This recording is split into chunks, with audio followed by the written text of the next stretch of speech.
হিন্দু ধর্মাবলম্বীরা কি চাইলেই court marriage করতে পারবে? হ্যাঁ, অবশ্যই পারবে।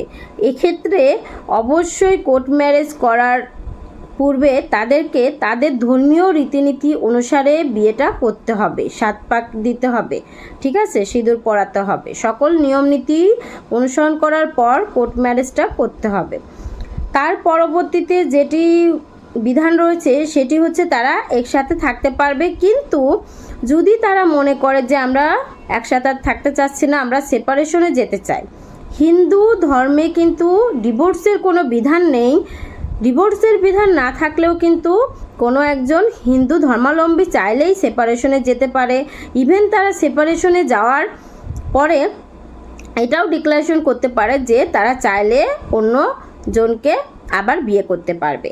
এক্ষেত্রে তারা কিন্তু চাইলে আবার বিয়েও করতে পারবে। আর এই সেপারেশন এবং তাদের এই পরবর্তী বিয়ে এবং কোর্ট ম্যারেজ এগুলো কিন্তু আমি বা আমার মতো আইনজীবীরা করে দিতে পারবে আপনাদেরকে, এটুকু সাহায্য। আর হিন্দু ধর্মাবলম্বীরা অনেকেই মনে করেন যে কোর্ট ম্যারেজ হয়তো শুধুমাত্র মুসলিম ধর্মের লোকেরা করে বা এর বেনিফিট শুধুমাত্র মুসলিম ধর্মের লোকদের জন্য। এটা সম্পূর্ণ সঠিক না। আসলে কোর্ট ম্যারেজটা এই জন্যই করা হয় যে আপনি যে বিয়ে বন্ধনে আবদ্ধ হয়েছেন এই বিষয়টা অনেকেই অস্বীকার করতে পারে। এই বিষয়টা অস্বীকার করতে পারে। এছাড়া আরও কী অস্বীকার করতে পারে? আপনি যে পরিবারের আপত্তিতে বিয়ে করেছেন এই বিষয়টা তারা তো অস্বীকার, তারা তো বলবেই, তারা আরও বলবে যে আপনি ওই মেয়েকে জোরপূর্বক ভুলিয়ে ভালিয়ে ধর্ষণ করেছেন, ভুলিয়ে ভালিয়ে আপনার কাছে রাখছেন। এটা কিন্তু আমাদের আইন অনুসারে ধর্ষণ এবং ধর্ষণের শাস্তিও রয়েছে। বিয়ের প্রলোভন দেখিয়ে যদি শারীরিক সম্পর্ক করা হয় সেটা কিন্তু বাংলাদেশের আইন অনুসারে অবশ্যই ধর্ষণ। আর এই ধর্ষণের জন্য কিন্তু আপনি শাস্তির শিকার হতে পারেন। এটা কিন্তু বেশিরভাগ মা বাবারাই কিন্তু এই আইন অনুসারে অগ্রসর হয়। সুতরাং আপনারা যে পালিয়ে বিয়ে করলেন এই বিয়েতে যেন কোনো ধরনের মামলা মোকদ্দমার শিকার হতে না হয়, কোনো ধরনের ভোগান্তির শিকার হতে না হয়, এই জন্যই কিন্তু কোর্ট ম্যারেজটা করা হয়। সুতরাং কোর্ট ম্যারেজ যে শুধুমাত্র মুসলিম ধর্মাবলম্বীদের মধ্যে প্রযোজ্য তা না, এটা কিন্তু হিন্দু ধর্মাবলম্বীদের মধ্যেও প্রযোজ্য। এবং হিন্দু ধর্মের অনেক মহিলারাই কিন্তু মনে করে যে আমাদের ধর্মে ডিভোর্সের বিধান নেই। তারা কিন্তু সম্পর্কটা টিকিয়ে রাখতে চায় না, কিন্তু বাধ্য হয়ে টিকে রাখে।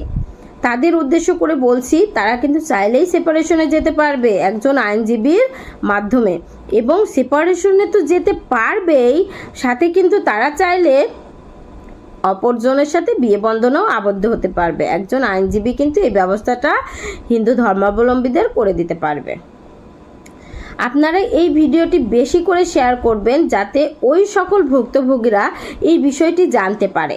আসলে বাংলাদেশে বেশিরভাগ লোকেরাই হচ্ছে মুসলিম, বেশিরভাগ ধর্মাবলম্বী হচ্ছে মুসলিম ধর্মাবলম্বী। এই জন্য কিন্তু হিন্দু ধর্মাবলম্বী লোকেরা কিন্তু অনেকেই এই তথ্যগুলো জানে না যে তারা চাইলেই ডিভোর্সের পরিবর্তে সেপারেশনে যেতে পারে এবং অন্য কোনো ব্যক্তির সঙ্গে বিয়ে বন্ধনে আবদ্ধ হতে পারে। আপনারা অনেকে আমাকে ব্যাড কমেন্টস করেন যে আমি ডিভোর্সের কথা কেন বলি, ডিভোর্সের পক্ষে কেন কথা বলি। আসলে যখন দুজন ব্যক্তির প্রতি ইন্টারেস্ট হারিয়ে ফেলে এবং একসাথে থাকাটা যখন তাদের জন্য কষ্টকর বা বিরক্তিকর হয়, তখন ওই একসাথে থাকার চেয়ে আলাদা থাকাটাই হয়তো বেটার। কোনো ব্যক্তি কিন্তু চায় না কোনো সম্পর্ক শেষ করে দিতে, কিন্তু এই সম্পর্ক শেষ করে দেওয়ার পিছনে পরিস্থিতির শিকার হয় তারা। সুতরাং সেই পরিস্থিতির শিকারকে অবশ্যই আমাদেরকে সাপোর্ট করা উচিত। আমরা কিন্তু জানি যে অনেক মেয়েরা, অনেক ছেলেরা কিন্তু আত্মহত্যা করে থাকে এই গৃহ অশান্তির জন্য। অনেক ছেলেরাও কিন্তু আত্মহত্যা করে থাকে কী কারণে? স্ত্রী পরকীয়া করছে, এটা সহ্য করতে পারে না, এই জন্য আত্মহত্যা করে। ওই স্ত্রীর সাথে থাকাটাও সম্ভব না তার, আবার তাকে ছেড়ে দেওয়াটাও সম্ভব হচ্ছে না। এই শিকার ভুক্তভোগী হয়ে তারা আত্মহত্যা করে, ডিপ্রেশনে চলে যায়, হতাশ হয়ে যায়, জীবনটা কিন্তু নষ্ট হয়ে যায়। আর এই সুন্দর জীবন কিন্তু একবারে আসে, আমরা কিন্তু বারবার জন্মগ্রহণ করব না। সুতরাং এই অশান্তি, এই ডিপ্রেশন, এই বিরক্তিকর জীবনের থেকে মুক্তি সবারই কাম্য। সুতরাং এই ভিডিওটি বেশি করে শেয়ার করবেন যেন সকল ধর্মাবলম্বীরাই সুখে থাকতে পারে, শান্তিতে থাকতে পারে এবং দাম্পত্য জীবন সবার যেন সুখী হয়। আমাদের মুসলিম ধর্মে একটা কথা আছে যে হাজব্যান্ড ওয়াইফ যদি ভালো থাকে এবং তাদের মধ্যে যদি কোনো ব্যক্তি ঝগড়া বা অশান্তির সৃষ্টি করে থাকে, তাহলে কিন্তু সেই ব্যক্তিরা ভালো কাজ করে না। এই জন্য আমিও চাই না যে কোনো দাম্পত্য সম্পর্কর মধ্যে কলহ হোক, বিবাদ হোক। আমার জন্য আমি চাই সবাই শান্তিতে থাক, সবাই সুখী হোক।